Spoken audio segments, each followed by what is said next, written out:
Gian lung ngay thác Zion pindan chunga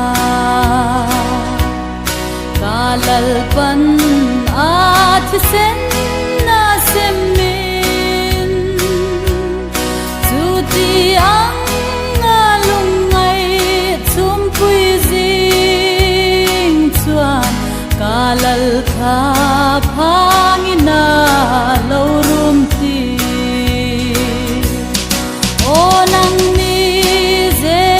Jerusalem teu ako ngayon chan ka siyaula inatin rengati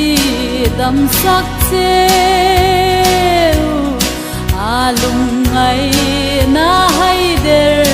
lusu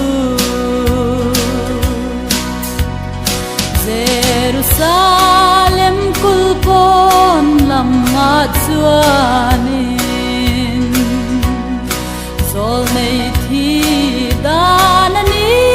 lo anti